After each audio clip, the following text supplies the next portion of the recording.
such sights to show you.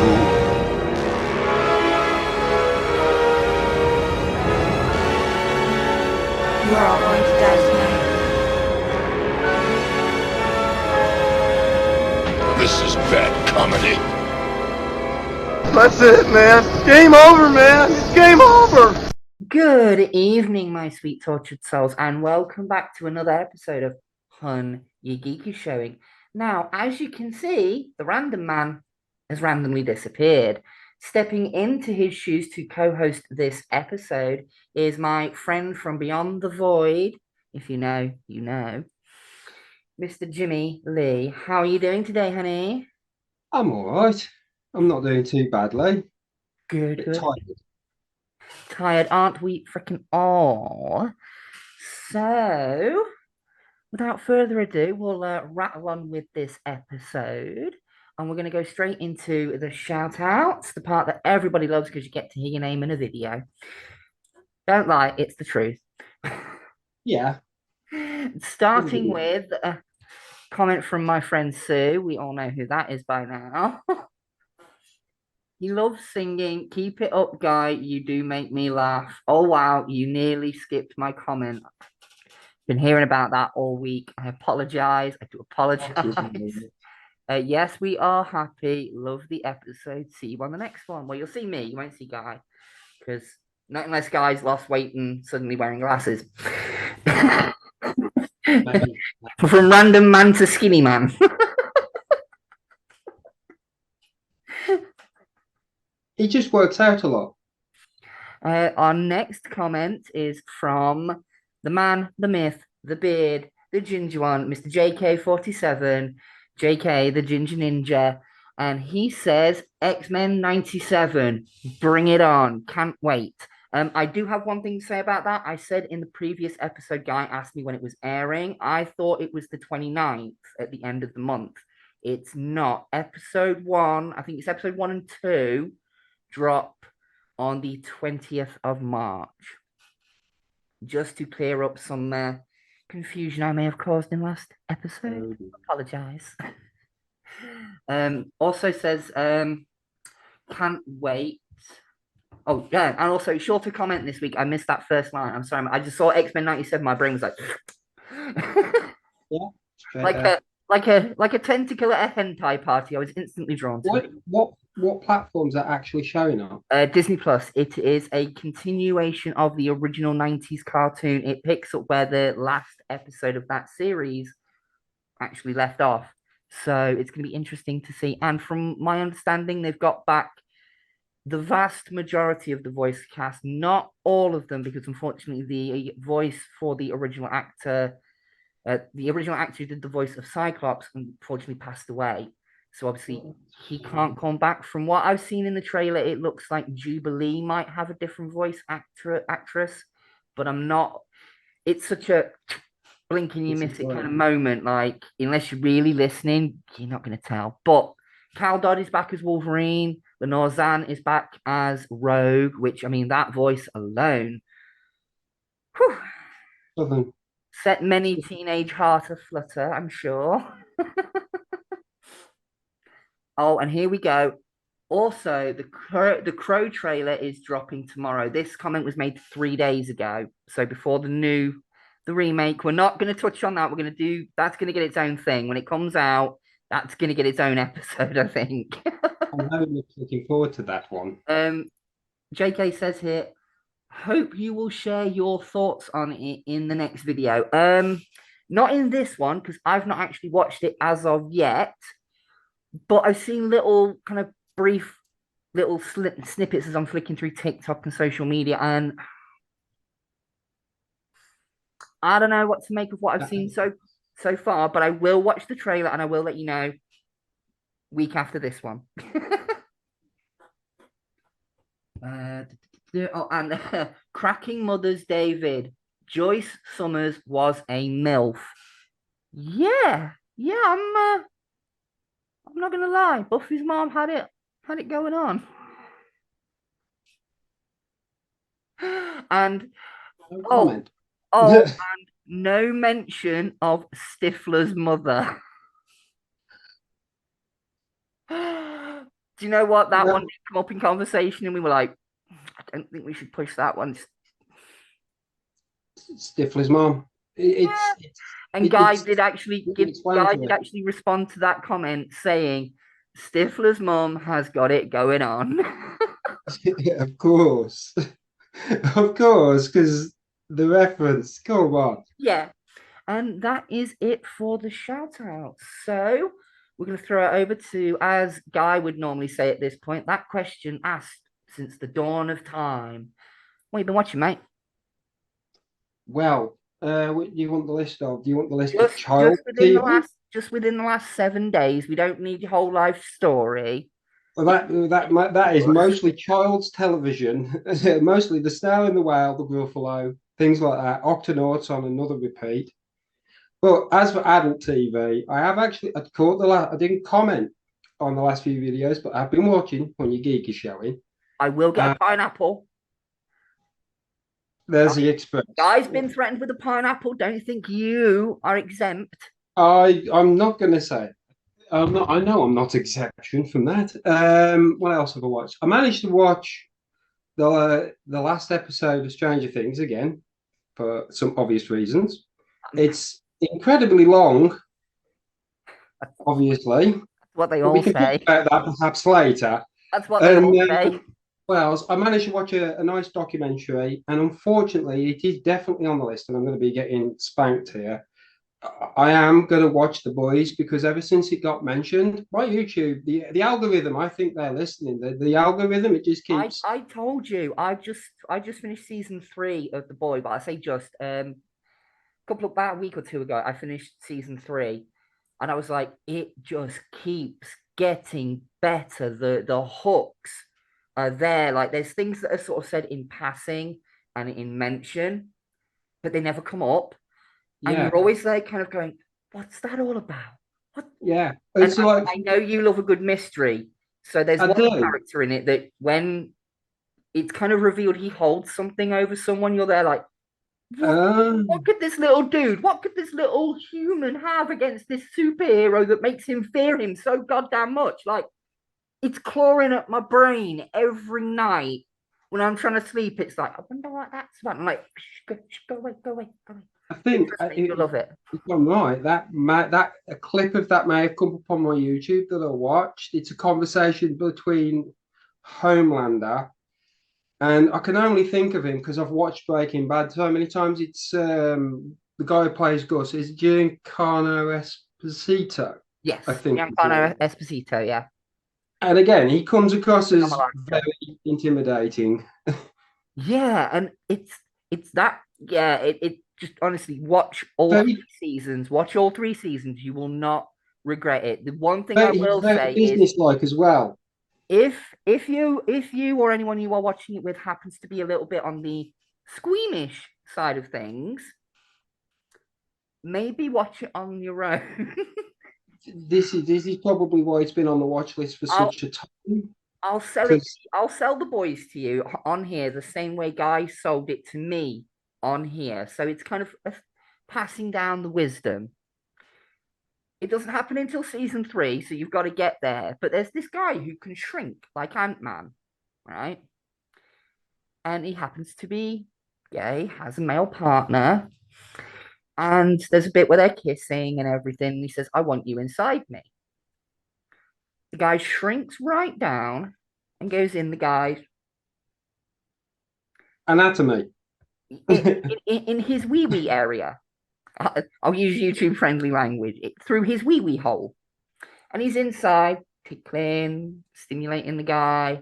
But because he's just done several lines of the Colombian marching powder, he needs to sneeze. He doesn't get outside of the guy to sneeze. He just sneezes and then goes boom back to normal size. That was how Guy sold it to me. Well, that might, but if you're considering that's his partner, that might considerably damage the bedroom antics of that relationship. I think it's safe to say the relationship's over, considering you just literally exploded someone from the pelvis. But yeah, that's how Guy sold it to me. I've just sold it to you. Honestly, you will not regret it. It's First few, definitely to be watched. and Simon Pegg's in the first few episodes. Sean Pegg's in there. Yeah, he plays somebody. This made me go, fuck me, I'm old. Sorry, tangent alert for the boys here. This we need to save this for a boys episode, really, but I'll do this one and then that's it. We'll move on. Simon Pegg shows up as the father of the character Huey. And the first time I clicked that it was Simon Pegg, I was like, surely he's not old enough to play somebody's dad, like a grown adult's dad. But then it Yeah, dawned on me. But then it dawned on me that he was 30 or 30-ish in Shaun of the Dead. So yeah. roughly his real age. Shaun of the Dead is coming on 20 years old now. Oh Christ. He is actually old enough to be a grown adult's dad. And that Yeah. moment, I sat there watching There's something with I like midlife that crisis sort of film, incoming. the Cornetto Midlife trilogy. crisis. Midlife crisis And incoming. yeah, that hits. Wow, he's that old. Yeah, it's not until you kind of work it out that like Yeah. But yeah, then like, it's this a similar thing with Winona Ryder. we'll get onto that later. We'll get We'll onto get that to later. that. But right, speaking of which, we've covered what you've been watching. I've mostly been watching Supernatural because, as I said last week, I'm trying to do a series catch up. I'm mid season 5 at the moment. Have they got 13 seasons? 15.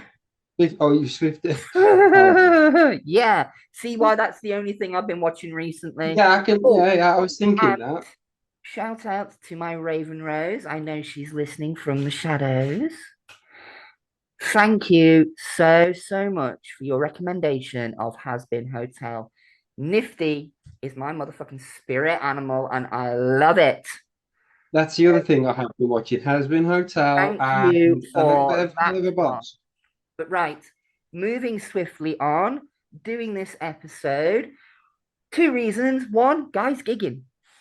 The second, Guy's not seen the show that we're going to be talking about in tonight's episode because apparently the man has no taste. Love you really, Guy. Can't wait to see you back next week. We are, of course, going to talk about that weird little phenomena that just sort of came out of nowhere and took the world by storm. It made us feel like the year 2023 was actually 1986 again for a short time because Top Gun was #1 at the movies and Kate Bush was #1 in the charts. It was like, Disappointed in Guy because I did see the last episode and apparently he does not like this lady. Oh well, never mind. But anyway, moving swiftly on, we are, of course, talking about Stranger Things. We're going to cover the cast, the highlights of the series so far. There is one more series coming. We will get to that in a little bit. I'm just going to have a quick drink. What you're drinking? Knock off Red Bull. So, lady said it's anybody who's Irish who ever watches this, happy St. Patrick's Day because apparently that's what today is. So I got yes. We were. She treated me mint Baileys. If Guy hadn't have been gigging, the original idea for this episode was we were actually gonna. Well, I was gonna surprise him last minute and say we're gonna cover the Leprechaun franchise, but Guy had to gig, so I'm not been a good choice. I am not going to stand in the way of him pursuing his music. It's what he was doing before he joined the channel. So, best of luck, Guy. Have a brilliant night. I know you'll be seeing this. I hope he has a very good gig. But we're going to get straight into it. Stranger Things. This is going to be a long one because we're going to do the cast in a few different chunks. Up first, we talked about this off camera before we did this episode. We're going to talk about the younger cast, which for us and the rules of the list is cast members that are playing characters, not the actors, playing the characters who are 20-ish or younger. So, kicking it off first, we're going to go with playing Mike Wheeler, we have Finn Wolfhard. Playing Dustin Henderson, we have Gaten Mazzarato. Lucas Sinclair is played by Caleb McLaughlin. I think that's how you pronounce it. I think that's how you pronounce it. I was struggling. Will Byers is played by Noah Schnapp. Nancy Wheeler, played by Natalie Dyer. Steve Harrington, played by Joe Kerry. 11, played brilliantly. One of my favorite characters, not just because of their main character, but story arc and everything. Millie Bobby Brown playing 11 slash Jane Hopper. Spoiler warning if you've not seen it. Robin Buckley, played by Maya Hawke. Let's turn the page for this one. Eddie Munson, played by Joseph Quinn, and Jonathan Byers, played by Charlie Heaton. There we go. That is the younger cast. Now, the reason why I just rattled off all of those freaking names is because Sadie Sink. Did you miss Sadie Sink? Oh, shit. Yes, sorry. Sadie Sink. That was right at the bottom. We're totally professional. Yeah, it was right at the bottom and I missed it. That was why. It was right at the bottom. I wrote it tiny. Anyway, yes, Sadie Sink as Max Mayfield. Now, I just rattled off all those names because we're probably going to refer to them by the character names. More than likely. They are hard. Some of their names are harder to pronounce, and I can't always remember who's playing who. Exactly. Quick sort of overview for season 1 and how the story starts. It starts on a rainy night. There's this shady government lab known as Hawkins Lab. It's set in the town of Hawkins. Four friends, as aforementioned, Mike, Dustin, Lucas, and Will are playing Dungeons and Dragons. It is set in season 1 is 1982. 82, not 83. I mix that up sometimes. On the way home, after playing Dungeons and Dragons, Will Byers goes missing. But a strange creature has come through from another world. Claws, no face, and the only thing they refer to it as is a Demogorgon. And as the series progresses, you find out that Hawkins Lab has been hiding a psychic, that's the best way to describe it, a young girl by the name of 11, due to a tattoo on her arm. It turns out that the reason why this Demogorgon is here and Will is not is that her psychic powers have accidentally been opening portals to this other realm that they come to refer to as the Upside Down. And the overarching story of the series is the kids trying to get Will back, 11 trying to escape from the Hawkins Lab people, the Demogorgon killing people. Nancy, Steve, and Jonathan have a bit of a love triangle going on, and there's sort of a murder mystery thing going on because her friend Barb goes missing as well. There's a lot going on.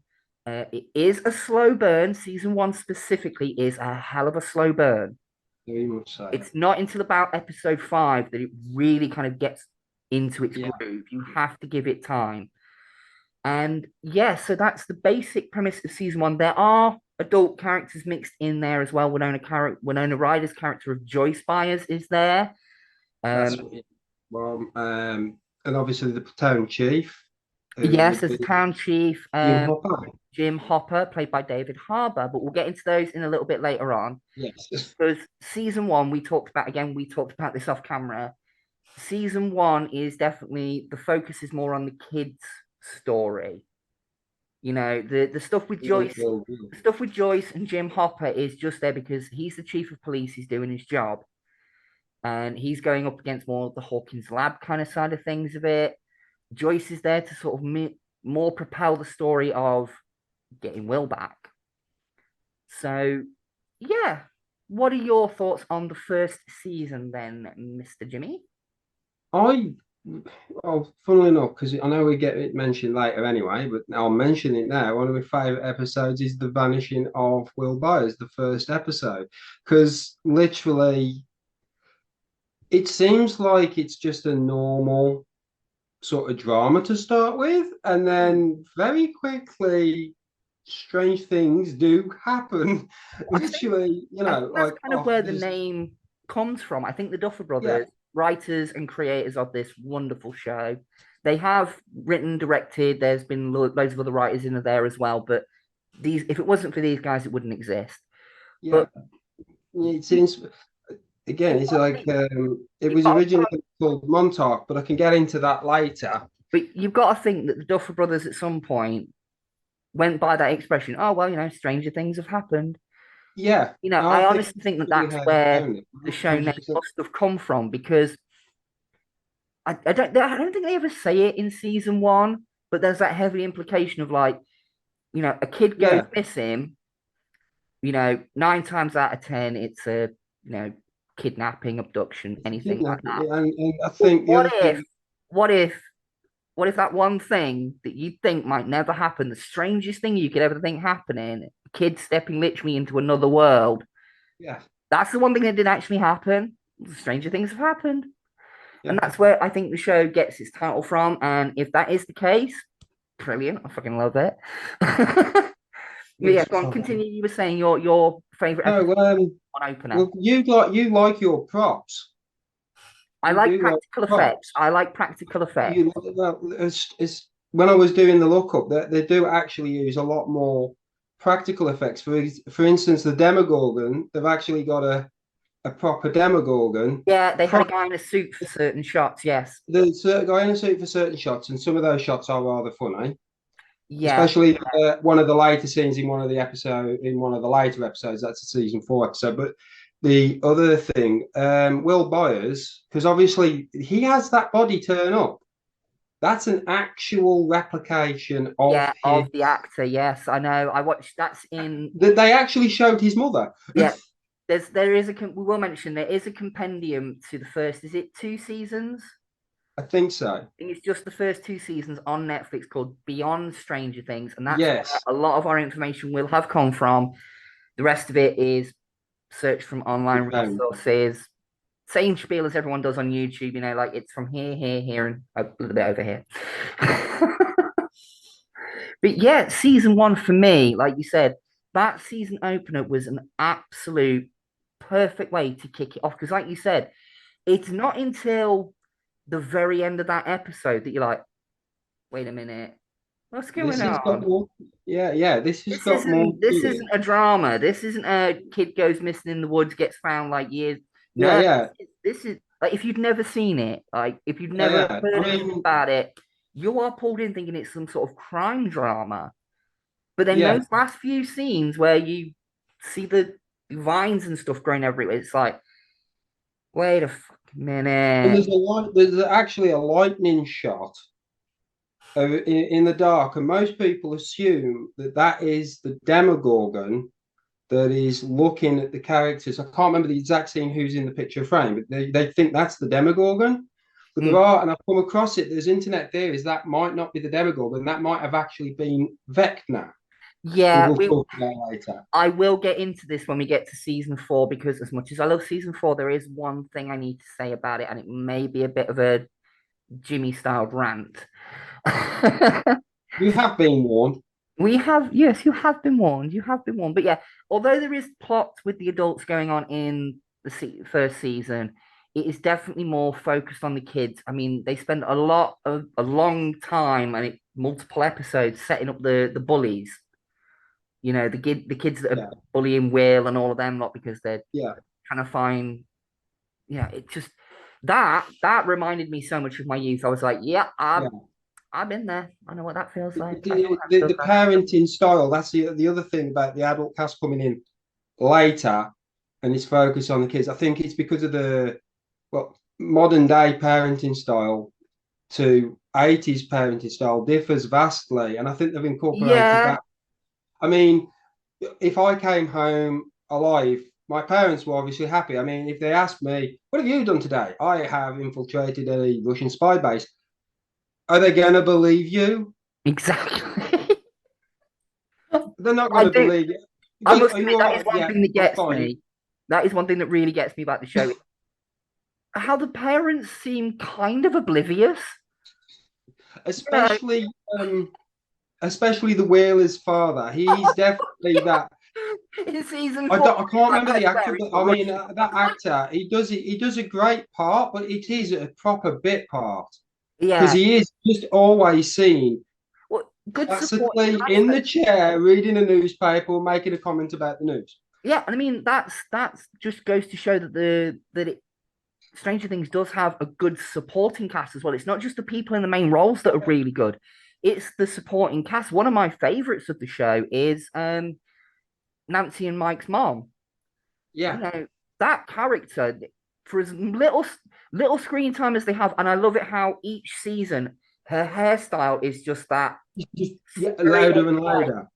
that year of the 1980s hairstyle. Yeah, Like every season, it's different hair, but it's like but hair was a big thing back in yeah, the and 80s. It's it's always literally the it's most changed. it's the most popular hairstyle of the 1980s for that season, and That series, yeah, I as love that little attention to detail, just that yeah, someone following the trends that much, yeah. can love it. And I again, mean, the other supporting cast, and she's only in the first season. I was hoping she'd turn back up. I mean, the actress, and I don't know her name, unfortunately. You might have the list. It's Barb. Everybody seems to know Barb from this, do you know and what? yet she's Right? only in the first I little did bit. actually see an interview on YouTube back when season 1 first came out because I was unfortunately that kind of person who, when it first came out and everyone was talking about it, I was like, I'm not going to No, jump on the hype train. I'm not that kind of I'm right girl. there with you. But I did see like interviews with the cast and stuff like Comic Cons and things like that, watching the Comic Con coverage for collectibles and stuff. That's kind of what I do. And I watched an interview with the actress who played Barb and Natalie Dyer. And it was so funny because she was, they were like, even the writers are getting letters saying, please don't kill Barb off. Like, this is like, well, the first season was still airing. They were like, please don't kill her off. Please just yeah, okay, she's lost in the upside down, like, well, but please bring her back.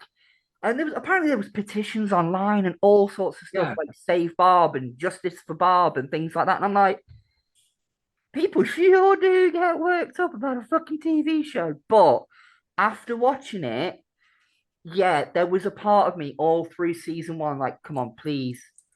You've got Will back. Like, last minute save. Come on. And no. no, no. Some things are just meant to be, Yeah, and but I do like that about this because it does do that. Going into season 5, it's like everybody might be up for like an Independence Day style or the 80s style films. There's that popular kid. He looks like he's going to survive this horror film 2 minutes later. yeah, yeah. Well, that was one thing I was actually going to say. That whole storyline with Barb, it beautifully sets up the second season storyline for those characters, for her, Yeah, Steve, Jonathan, because that love triangle yeah. continues in the second season. I suppose we'll jump into into the second season now. We don't want to spoil the ending of season 1. Just if you've never seen Stranger Things, honestly, please go and Definitely go. watch it. It's absolutely amazing series. And like I keep saying to Guy, even if you don't love it by the time you've watched it all, the one thing you can say is the soundtrack is Oh, the soundtrack. Yeah, the music's. absolutely I brilliant. mean, well, he got Kate Bush back in the charts and put Metallica back up there. You know, Exactly. That was it's season 4, Metallica that's what did it for me. Because again, like the you, Metallica bit. Yeah. I did not watch from when it first aired. My sister, my legendary sister, kept sending me little things. So like, I'm not joining the hype train. I'll put it on the watch list with no real intention of. And then she sent me a clip it, which is the season 4 Metallica scene, Yeah. and I got. I need the context behind this, so here I am. And To be quite fair, happily I I am. I actually sat and watched it when season 3 was still coming out. I watched season 1 and 2, and then I caught season 3 as it was on, I think it's third episode, and at that point they were dropping it weekly. So I managed to catch up with season 3 and then watch season 4 when it came out, which I have to binge watch. but yes, moving into season 2, Will is back from the upside down. But not exactly on But his not own. exactly Full of company. what you he's kind of a bit shaken by it. He's kind of got a little bit of PTSD, which Jim Hopper, played by David Harbour, we've already said, does kind of bring this up because he was apparently in Vietnam, which, given his age and the time frame, yeah, okay. I'm yet to find out, but there is a book. There you go. There's a book. We're not covering auxiliary media here today. We're just focusing on the show. Beforehand, but we'll show. We'll go with show. Yeah, we're just focusing on the show for today. Maybe if we do another part, we can go to the expanded media, the books and things like that. Yeah. But yeah, so Will's back, but something may have followed him. Something that the group ends up calling the Mind Flayer. Ooh. Now, heavy Dungeons and Dragons inspired because they kind of name the monsters after monsters in their D&D book. Yeah. But this thing is basically a smoke monster, but better than what it was in the crap show Lost. Hot take there for you. The smoke monster in Lost. Oh shit, it's a cloud. Run away from the cloud. The cloud monster in this, and it's like, fuck me, it's like an octopus fucked a fucking Black Widow. I'm gone. Yeah, and that's in the cloud form. When it turns scary. into the other thing that we will maybe get a later. We'll get to that in season 3. Don't worry, we'll cover that. But yeah, the Mind Flayer, a being from the Upside Down, is trying to break its way into this world. 11 goes on a little quest, little side quest, little solo venture to kind of discover a bit more of her origins, and you do get a bit more of a flashy back kind of thing going on, which is always good because, you know, it keeps... Introduce another character we haven't really mentioned. I don't know the actress to again, and that's 8, because obviously she's 11 in this project. Yeah, I've got a feeling she's going to pop back up in season 5, but we'll get there. Never know. You never know. Yeah. We'll get to speculation in a little bit.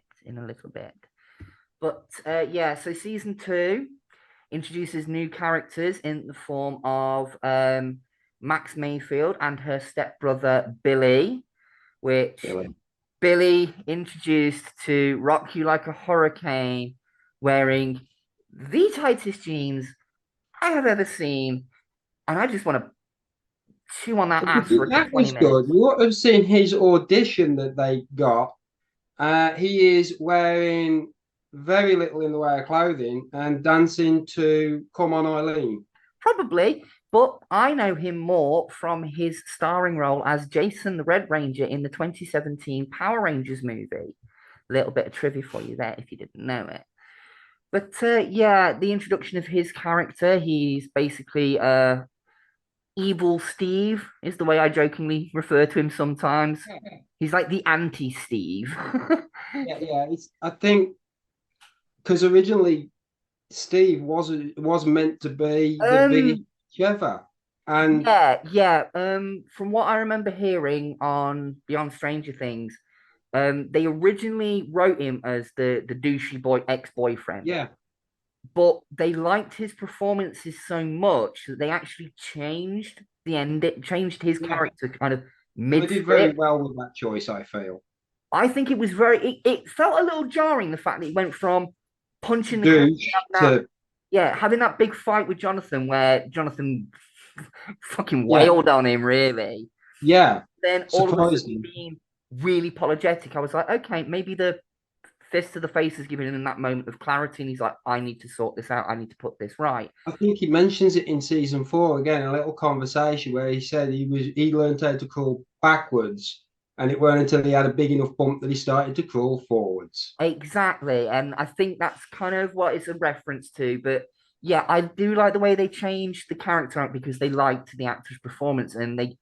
Yeah. To be fair, when you see this nice guy who you know later on, you know, shows he is a nice guy, but when you see him being that dick guy, when you first watch season 1, it's kind of like, yeah, I get it. Dude, he's pissed off, you know, his missus is cheating on him. But then you realize he's doing when you sort of hindsight here, when you look back from the later seasons to season 1, it's like, no, he was hurt and he was lashing out. That's why he apologized later on, because he He let his anger go. Yeah. And then from I then that point on, did like that. It was like it was that redeemed nice himself. redemption, redeeming qualities. Yeah, and I do like the way his character arc in season one went, and then into season two, where becomes that running joke where he's always the goddamn babysitter.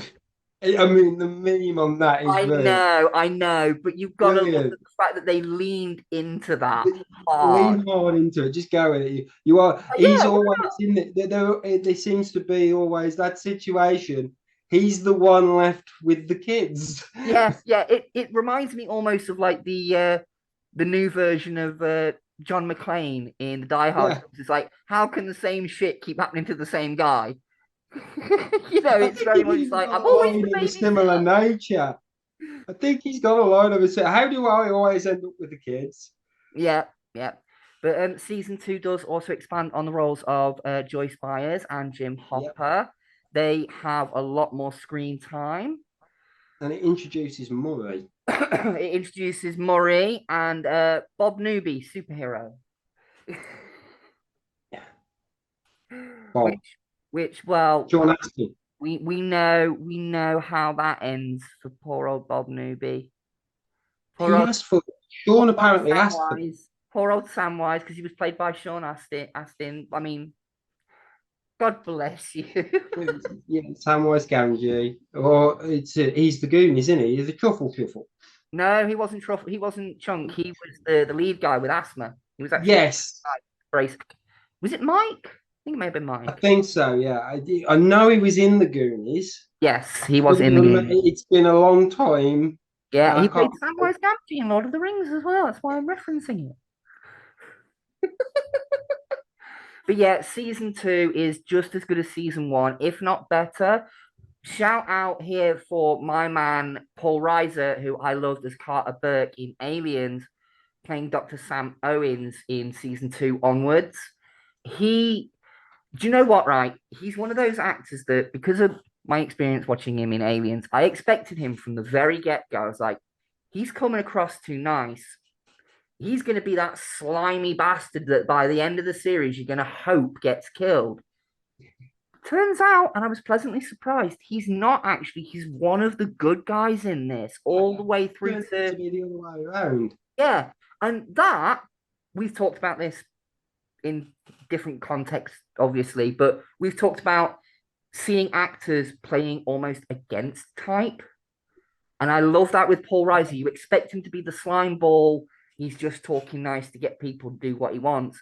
Because he comes across that way in the first few episodes. It's like, oh, something creepy about Because this. I mean, that's the other thing that it slipped my mind. But after Will comes back, naturally they're interested in what he knows and what he experienced, because that's what the experiment was doing. So naturally they had this friendly, and I was like, I don't like him. He's too nice. I was expecting, like, I was actually expecting Brenner to be he seemed to be like, I don't like him. I don't like him. I was figuring at some point this is a trick. This is a trick. Matthew Modine's playing a trick on us, Oh, yeah. and No, he forgot to just mention suddenly that. flipped the other way, and he's actually the nice one. Hold on. We did forget to mention the main kind of Yeah, that is antagonist in season one is Martin Brenner, played brilliantly by Matthew Yeah. Modine. And if anyone knows him from the likes of Full Metal Jacket, yeah, one of his best performances, in my opinion. So calm. Apparently, with the So Duff brothers, he creepy. actually helped create that character, so Yes, he had he a did. bit of input. So Yeah. But absolutely fantastic character. But yeah, season two, we won't spoil the ending because we're trying not to. We're trying to encourage people to go and watch this. We're just kind of giving you the spiel, the intro into season two. But just enough. just the tip. Just a little bit. Yeah, just tweak the A little bit of sugar on it. Sweeten it. tweak the nips of joy. But yeah, season two ends with kind of everyone being happy. It's kind of a happy ending. Yeah. Everyone's brought back together, and 11 ends up living with Hopper. That's the thing with the season one and the season two. They seem to things go bad, but there seems to be always a happy ending. Everybody's still there. Yeah. But then season 2 ends with, is it the snowball? I believe it Beautiful is. Yeah, yes. I think. little beautiful little scene between the lot of them, because for a lot of them it involved their first on-screen kisses, God bless them. Probably their first kisses as well, for some of them being so freaking young. Yes, But I can imagine some of them wonderful. because they've actually grown up with the show. Yeah, they have, and So we'll get into that a little bit later. Um, the way it ends though, where the camera sort of yeah, comes round through into the yeah. upside down, and you see more stuff going on, and it's like, Uh-oh. and then we move in. Especially the fact that it is that big mind flare just literally over the top, as if to Yeah, say, I know exactly where they I'm are, still and I know exactly. here. It's that 1980s cliche, because this thing is not only is it set in the 80s, it's also dripping with a lot of 80s Oh cliches yeah, from old horror movies, and it's that almost Friday the 13th, Jason jumping out of the boat at the final scene yeah, kind of moment, like the mind flayers there, like standing directly over where they are, being like, I know where you are. yeah, And that leads us into season 3, and it opens with what I think is kind of brilliant. It's a shopping mall. They're sneaking into a film, yeah. and they're going to go watch Dawn of the Dead. Sorry, Day of the Dead. They're going to watch Day of the Dead. And Dawn of the Dead was set in a shopping center, much like Starcourt. And that as a geek and a zombie movie fan, especially the George Romero stuff, that little reference was just like, Yeah. first time I saw season 3 and I saw it, it's like, they mentioned the thing, they mentioned the thing. But yeah, and that kind of introduces Starcourt, which, spoiler warning right here, is actually a secret Russian military base. Previously mentioned, aforementioned. What did you do today? Yeah. Um, the one thing that always got me about this in season 3 was, how did they build that and nobody know? Like, not just I mean, the shopping center bit on top, yeah, people do, but the rest of it, like Can you how long imagine the those conversation corridors of the are. blueprints? Like, Yeah, and at this level we have the toilets, the promenade, this, the arcade, that, and on this level we have the shops, this, the cafeteria, that, and on this level we have the secret military base run by the Russians. yeah, it's not just that though, it's all the tunnels and everything underground that get me. It's like, Yeah, how did they dig those without disturbing everybody up above? I mean, I don't. I'd love to know the mechanics of it, but then again, maybe not, you know. But anyway, that's a nitpick. That's a nitpick. it's a nitpick, but it's a Getting nitpick ahead we of can move ourselves. away from because it is a good show. Yes. Season 3 sees the budding romance between Max and Lucas, and Mike and Eleven continue to grow to the point where they have that traditional teenage breakup. And boys are all rotten, nah, nah, nah, nah, nah, all that. It You is got to remember the leave the door 3 inches. that bit by the end of the season makes me fucking cry. So we'll get to that in a minute, though, right? Um, so season 3, the Mind Flayer is back, but this time It's not in the upside down, and it's it's not in not the a fake. upside down. It's in our world, and it's not made of smoke anymore. No, It's found a way of doing is infecting people and rodents and but anything that's about basically anything really that's basically living. anything that's alive, and it kind of Anything with a brain, 2 legs, 4 legs, it it doesn't kind matter. It of doesn't pick or choose. And that was the other thing about, like I say, like with a lot of earlier 80s films, with a lot of 70s to 80s films, they tried to bring it back with a little bit in the 90s with Independence Day. Everybody is up for grabs. yeah. Billy is one of the main antagonists in Yeah, this, carrying over from season 3. yeah. No, sorry, continuing over from season 2. Sorry, So correct two myself into there. yeah, he's coming He from becomes kind of two. a slave to the Mind Flayer, but kind of has a redemption arc, really emotional. I do love the way Yeah, his storyline was handled. It was brutal and it hurt, but that's life sometimes, guys. You just gotta accept it. But yeah, the Mind Flayer is back, but now it's found a way of melting people and reconstituting itself as a big, fleshy, bony mass of gore. Fans of It's hentai probably might. one of the most horrendous deaths I've ever. That sort of idea. Because as far as my dynamic and thinking with that as well, it's like you are becoming a liquid puddle of sentient mush. Goo, sentient goo. And the question I'd want to know is, are you still aware? Because if you That's are, the question. I would assume yes, because to an I'd extent they were hope still. not. I'd hope I would not. certainly hope not, especially because that actually that I had to It's take a the couple worst. of days break. I had to take a couple of days break on the episodes after watching the one particular, and no spoilers, just go and watch it. Be prepared for some emotional baggage. Yeah, as we said earlier, those of a nervous disposition and with a queasy stomach may not want to watch this particular season or at least certain bits in it because even I, to this day, when I see that scene when it's in the basement and it's building itself up and all I those do people are just, uh, Yeah, I do like the way they handle it. It's like because to me again, it's like a number of efforts. It's like one half Borg, one half liquid metal Terminator almost kind of thing. Because it can do all the. It's like you cut a bit off of this thing and it just oh keeps yeah, and they moving. use that to brilliant effect with the thing that latches onto Eleven's leg and all that kind of stuff.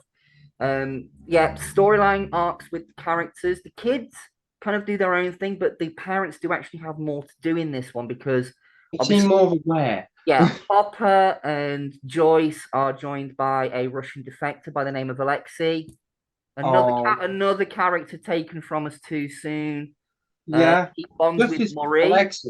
Do you know what really made me giggle is the fact that Murray's supposed to be this conspiracy theory nutcase who hates the Russians, and he gets more emotional about Alexei's death Than than Joyce or the others. yeah. And I was just like, I did I like notice that, him. and I was wondering about. I mean, That was the moment, honestly. a That was the question moment. of maybe his sexual orientation, because this guy is a conspiracy Well, theorist, not who lives alone for the most part.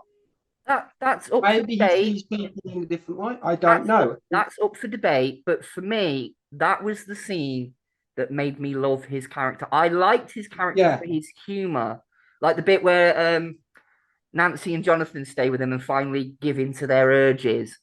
And they sat around eating breakfast, and he goes, "How was the pull out?" And Jonathan nearly spits his food out. yeah, And I remember that. you know the bit where the food falls off his fork, and he goes, "Oops," and then eats it anyway. Yeah, That bit was ad libbed. That they didn't. He wasn't supposed to do that. He was supposed to just sort of smile at them and eat his food, but that's because where it I'm fell going off, he with just it. went, He was a comedian anyway, "Yeah, so yeah." One of my favorite characters, Murray, and it was that moment with Alexi that made me go, "I love this guy." There's more to yeah. this guy than just the jokes and the expositional Again, I intro. think he was supposed to be a bit part, He but was in he's another season one two. In that season people. two, he was in, I think, a grand total of like 3 episodes. The I think he episode might. where he talks to Jim, the episode where Nancy and Jonathan go to see him, and then the final bit where the lab gets shut down is on the deck chair Yeah, going, ah, ha, ha, ha, fucking laughing at him. yeah. I love that character. But yeah, his character is greatly expanded upon it in season three, and he becomes a series regular. He goes on adventure with Joyce, Jim, and Alexei, and yeah, they end up fighting the Russians. The flamethrower that he had. That That's in season four. that's season 4, and we're Yeah. not there yet. Yeah, season three is also where he forgets the Fibonacci sequence, and they have to phone Susie, Dustin's girlfriend, who is, according to Dustin, hotter than Phoebe Cates. Okay, Dustin. Um, and they sing "Never Ending Story" over a broadcast radio, which It's is kind of the end of the. I just love the fact that the that he's there, like not now. It's like an end of the world scenario. Just give me the Fibonacci sequence, and she's like, right? "No, fuck And off." then no, I'm not going. No, you are going to do the thing. And the other guys are like, they don't know what this is Oh no, going to they're be. just all there They listening in, do like, the thing. Whatever she's asking you to save the world, do the thing, and then we get the answer. yeah, yeah.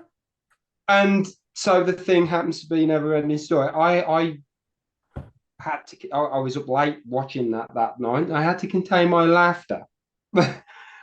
It is an absolute brilliant. But it was so worth it.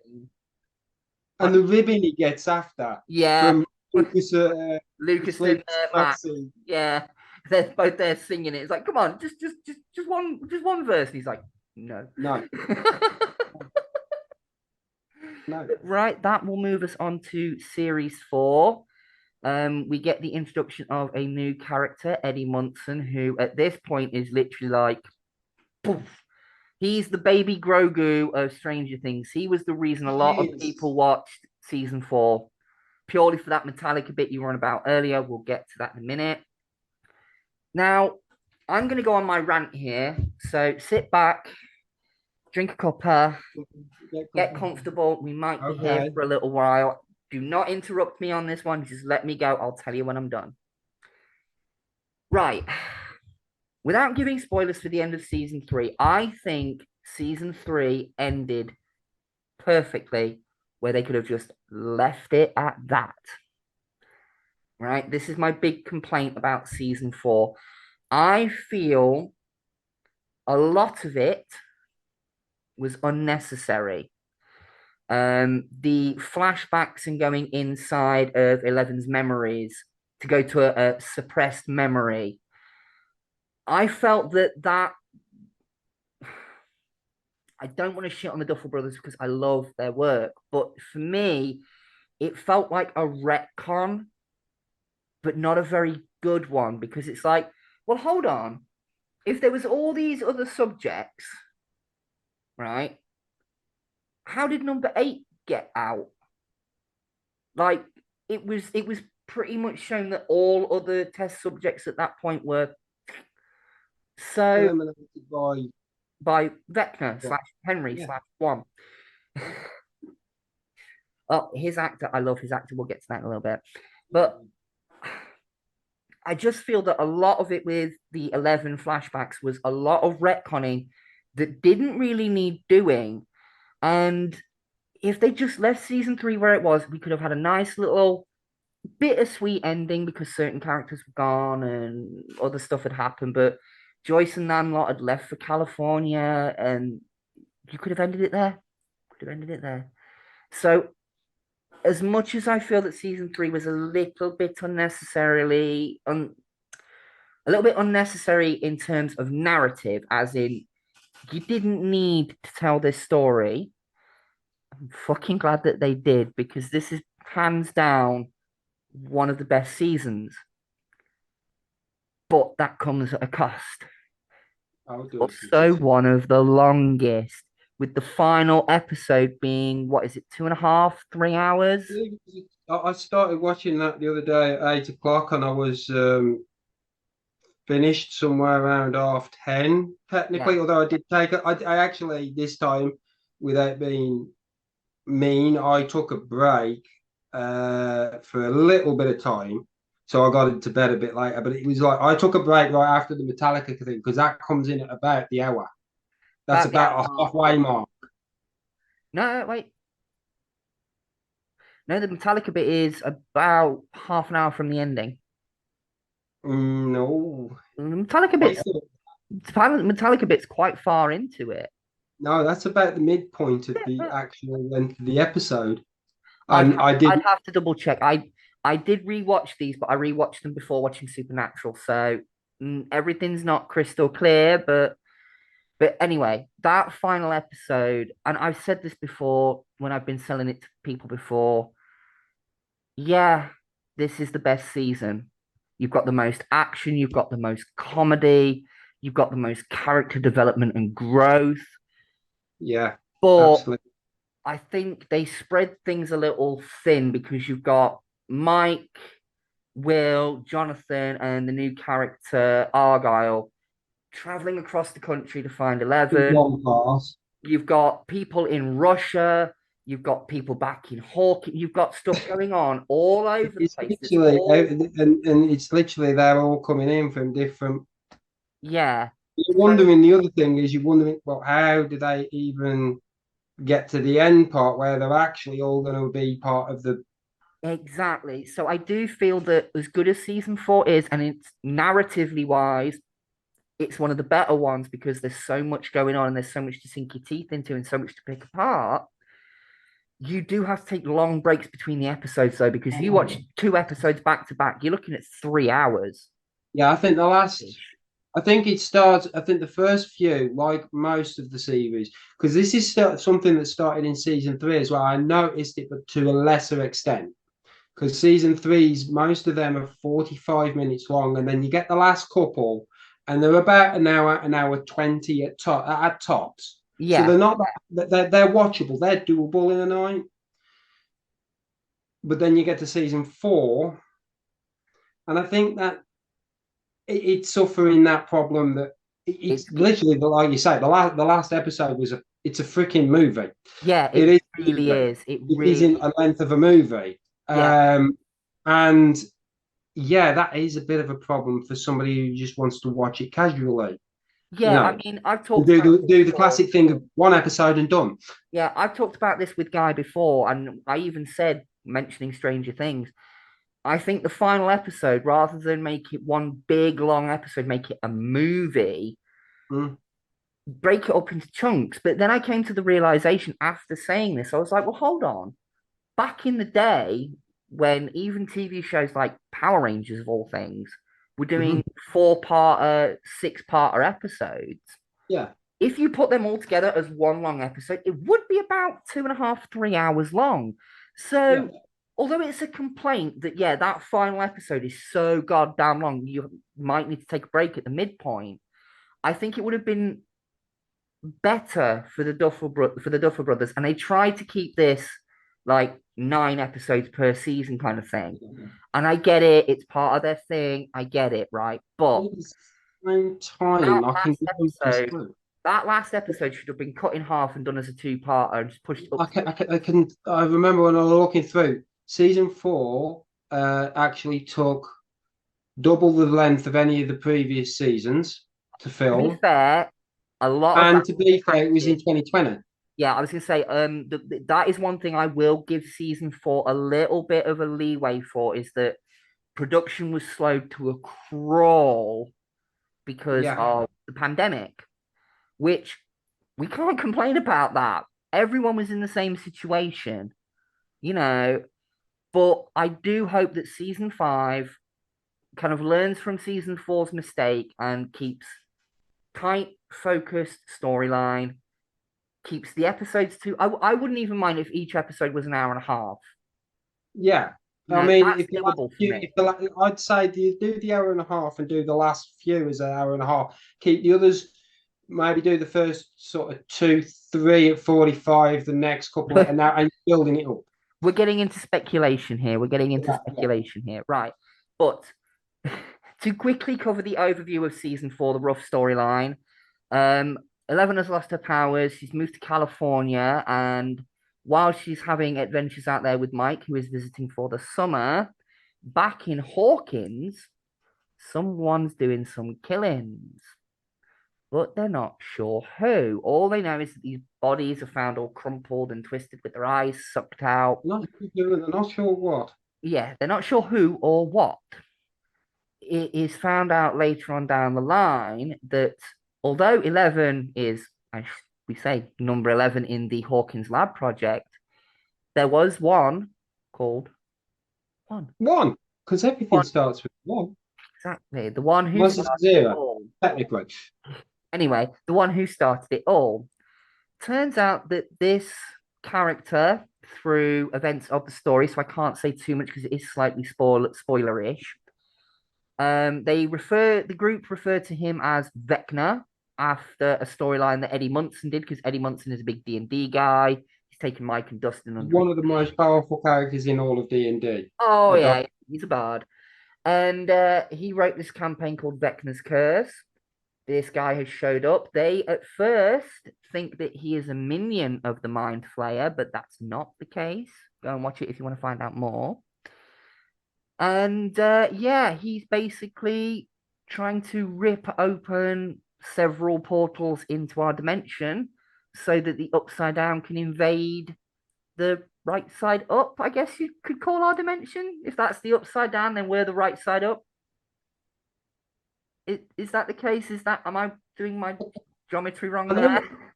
I remember reading something, and the Upside Down wasn't originally going to be called the Upside Down. It was going to be called something else, but the Upside Down kind of stuck, and I can't remember the other one. And Like I said, though, with literally, I suppose technically we are the right side up, or are we? Because that's yeah. Or as I once hypothesized while having, a little bit too much to drink, if that's the upside down and we're the right side up, does that mean there's a left to right and a right to left? Like there's different dimensions just depending on which direction you go. a left side down. Yeah, left side down and a Maybe right the side down. northeasterly right side up. Yeah, It's upside down. maybe that's the theory of multiverse. It just depends on which direction you're shooting at the Oh, fucking. let's not go multiverse because that could No, get us into territory. no, we don't want to go there. We don't want to go there.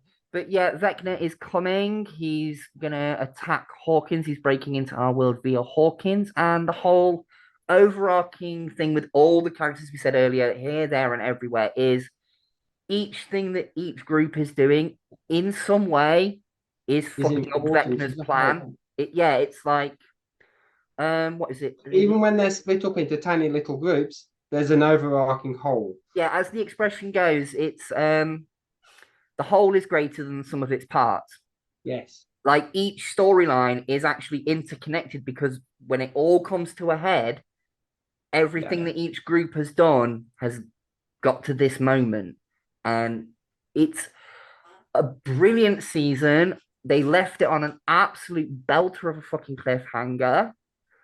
Now we'll move on very quickly to season 5 speculations and a little bit of trivia. And one bit of trivia that I do know is that roughly each episode takes around 30 million to make. Now that's just kind of averaged out. Some of them cost a little bit less, some of them cost a little bit more. But on average, that's still a lot of money. That is, but if you think about it, done by Netflix, which you only get the one season and done usually. That isn't. The way I look at it, right, is you can spend 200 million on a Marvel movie and it be 3 hours long and the audience fucking hate it. It gets trashed. I mean, the Marvels lowest rated X-Men. Yeah. Lowest rated MCU movie, and that's box office wise so far.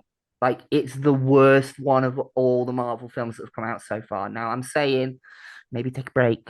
Maybe take a break. But when you look at something like Stranger Things, 30 million an episode, so that's 30 times 9. Okay, I'm not going to do the math.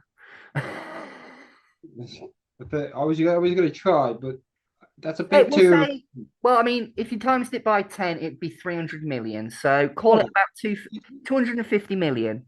You get a 9 episode series run. You get a nice, good amount of time to tell a nice, long, compelling story that's going to keep people hooked with different things. Yeah. I would personally, and this is no shout out, no shade being thrown at Hollywood at the moment or anything. I would much rather the budgets that they're spending on these 3-hour films that people cannot be bothered to watch that are going to fucking flop. Yeah. Why spend that much money on those when you can put that money into a TV show, tell the same story, but make it bigger, make it better? Yeah. Why not do that? And I hate to say this because I am a fan of physical media. I think when it comes to streaming services, the shows are the way forward, not the films. Because you can spend the same amount, if not less, on a TV show and it be more popular than a film because you can do multiple seasons. With a film, you've got to do multiple sequels, and if just one of them flops.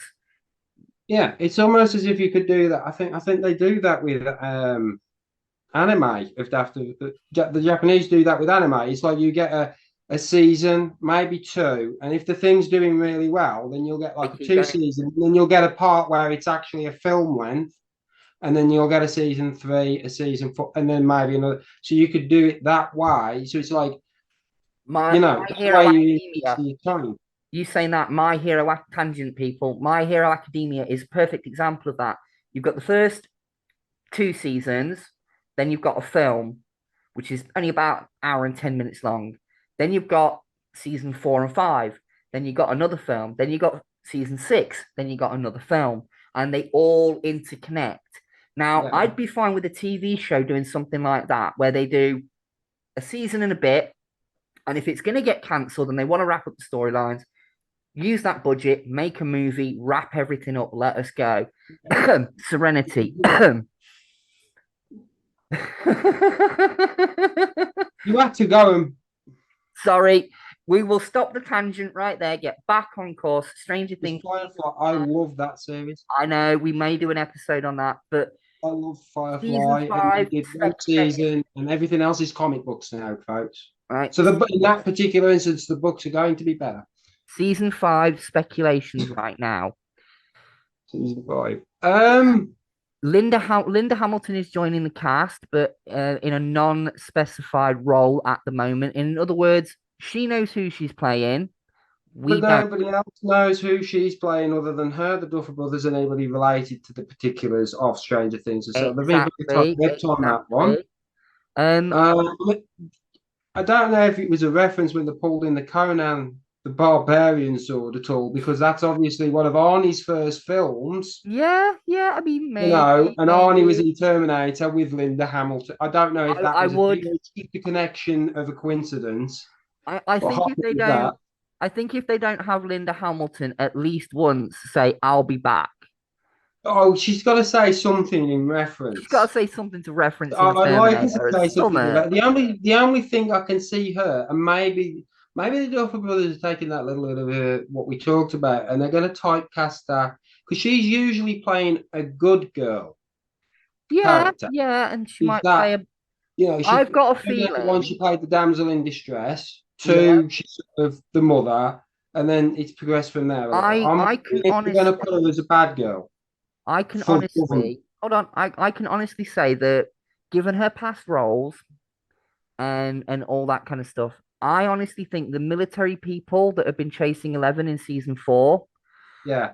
I honestly think she might be one of the people who are in charge of going after her.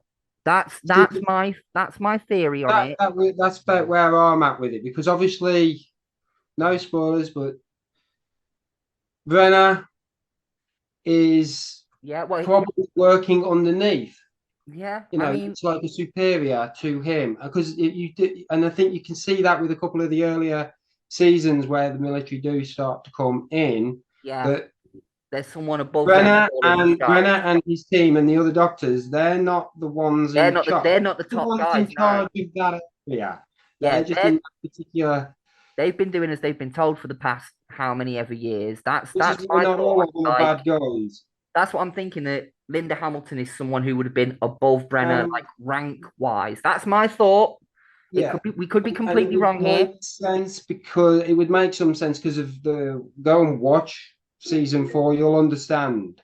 Yeah. So excuse me. I apologize for my Alexa. Turn your Alexa off. Alexa, stop. and if I may, excuse me, Emma. Perhaps you would like to go to bed. You're falling asleep, darling. You sure? Okay. I am sorry for that interruption. No, I do apologize. One bit of speculation I have for season 5, and I've talked to a few people about this, and they're like, it's a good theory. It holds water. Could be. Oh, hang on. Alexa, stop. Thank you. We are going to wrap up very, very shortly.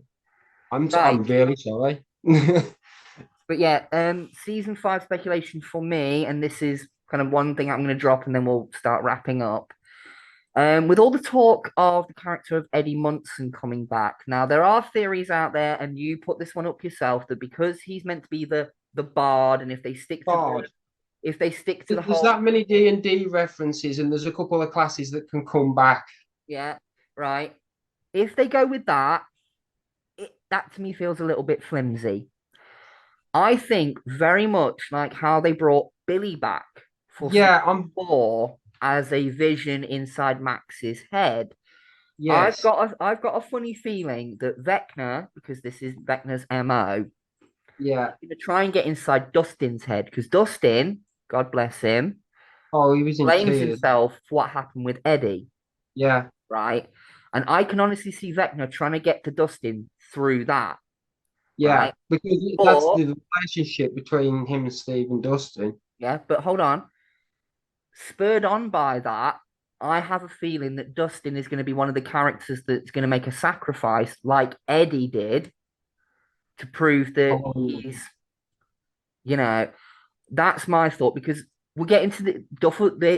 Everyone involved has confirmed this is the final season. it's Season yeah. five is the last Duffer Brothers season. went out with the idea of only ever doing five, Exactly. And I hope they stick to it. I hope they stick to this. Don't pull a Buffy where you kill her and then literally next season and you then bring bring it back.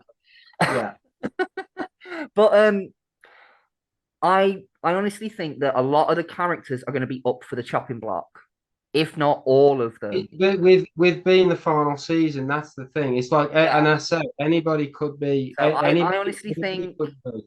Dustin might be one of the ones who's on the chopping block because he'll live by Eddie's example and Yeah, sacrifice himself to save his friends. yeah. I mean that I'm that to me screams like you look at his character all the way through. He's the one getting into the Russian base and everything like that. He's the one who puts himself in danger to look after his Then that friends. leads on to technically there's two other characters, but the one other character to me that Steve, No, he is I honestly think babysitting.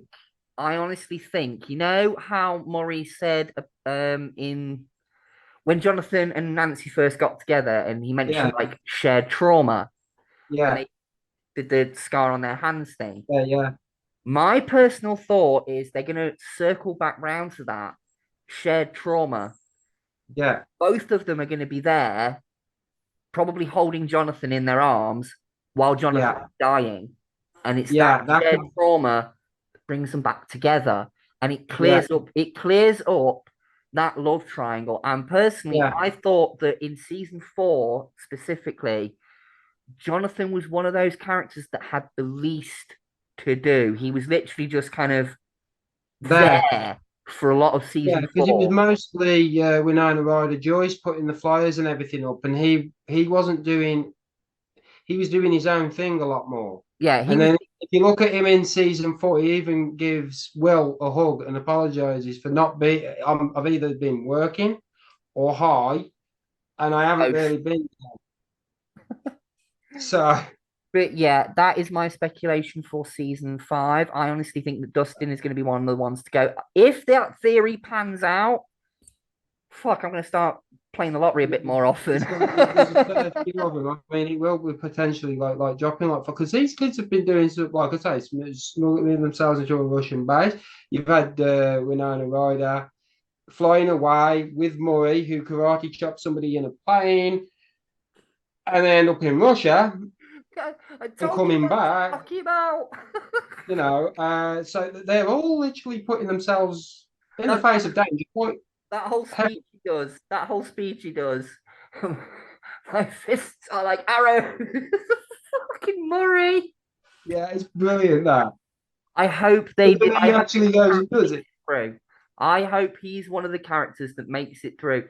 I hope But if no so. one else does, I hope Murray makes it through. I really hope Murray does make it through. He does seem to have had up to now quite a little bit of other things. And being the reporter that he was originally, he would be ideal for leaving as one of the living. Yeah, yeah. Maybe Apart write a from book that, I about it. mean, Maybe he I've writes a seen a book couple about of it. theories myself, and it was mentioned in one of the, I think it was in season one about how they get to the upside down, where it requires a large amount of energy to basically flip upside down. But it does explain that it would require a little less energy to go backward or forward along the line. Yeah, And there's, I don't know I if know the episode you're on I want about. to do It's time travel called like that. the episode you're on about. It's called the Flea and the Acrobat.